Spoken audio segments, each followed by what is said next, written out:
Në mbarvendin deri në orën 13 ka ndalë gjithsej 34.83% të votuesve, u tha në konferencën për shtyp të Komisionit Shtetëror të Zgjedhjeve. Dalje më të madhe ka në njësinë zgjedhore numër 4, 39.09%, ndërsa më të vogël në njësinë zgjedhore numër 6, 23.82%. Edhe sipas asociacionit qytetar Most, deri në orën 13 numër më i madh i votuesve ka ndalë në njësinë zgjedhore numër 4, 39.31%, ndërsa më pak në njësinë zgjedhore numër 6, 24.83%. Nga KSZ thonë se nuk ka njohuri për parregullsi në procesin zgjedhor dhe sipas tyre zgjedhjet po zhvillohen në mënyrë të qetë dhe pa parregullsi të mëdha.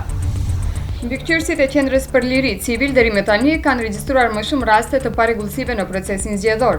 Në konferencën për shtyp ata thanë se kanë regjistruar mbi 1000 raste ku qytetarët nuk e kanë realizuar të drejtën e tyre të votës dhe nuk kanë marrë kurfar ndihmë nga KSZ dhe institucionet e tjera komunale.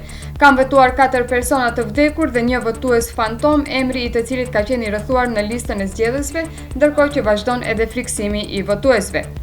Civil tregon edhe për shkelje të procedurës zgjedhore nga anëtarët e këshillave zgjedhor, të cilët u kanë sugjeruar votuesve se për cilën parti të votojnë. Në ora 15:55 në vend votimin numër 2447 në Saraj është vënë re mbushje e kutive të votimit, por Civil nuk ka informacion nëse policia ka shkuar në vendin e ngjarjes.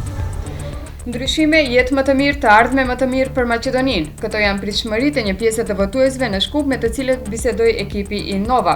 Disa nga ato thonë se atmosfera në këtë zgjedhje është më emocionuese nga zgjedhjet e mëparshme, ndërsa disa të tjerë në frymën e sportistëve thanë të fitojë më i miri. Prokuroria Publike Speciale Katica Janeva këtë mëngjes votoi në Gjevgjeli. Ajo përcolli edhe një mesazh drejtuar qytetarëve të Maqedonisë ku tha se sot ata vendosin për të ardhmen e tyre. Gjithashtu ajo la të besohet se përbërja e ardhshme e parlamentit do e kuptojë rëndësinë për zgjatjen e afatit të PSP-s.